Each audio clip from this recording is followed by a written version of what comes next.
സനാതന ധർമ്മത്തിന്റെ വക്താവും പ്രയോക്താവുമായി ശ്രീനാരായണ ഗുരുവിനെ മാറ്റാൻ ശ്രമിക്കുന്നുവെന്ന് മുഖ്യമന്ത്രി പിണറായി വിജയൻ. ശിവഗിരി സമ്മേളനത്തിൽ തന്നെ ഒരാൾ അത്തരത്തിൽ പ്രസംഗിച്ചു.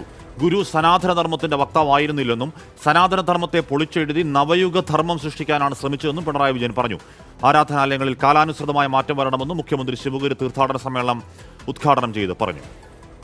സനാതന ധർമ്മത്തിന്റെ വക്താവും പ്രയോക്താവുമായി ശ്രീനാരായണ ഗുരുവിനെ സ്ഥാപിക്കാനുള്ള സംഘടിതമായ ശ്രമം നടക്കുന്നുണ്ട്. ഈ ശിവഗിരി തീർത്ഥാടന സമ്മേളനത്തിൽ തന്നെ ഒരു പ്രസംഗകന്റെ ഭാഗത്തു നിന്ന് ഇങ്ങനെയൊരു വാദം ഉയർന്നു കേട്ടു. ശ്രീനാരായണ ഗുരു സനാതന ധർമ്മത്തിൻ്റെ വക്താവോ പ്രയോക്താവോ ആയിരുന്നില്ല.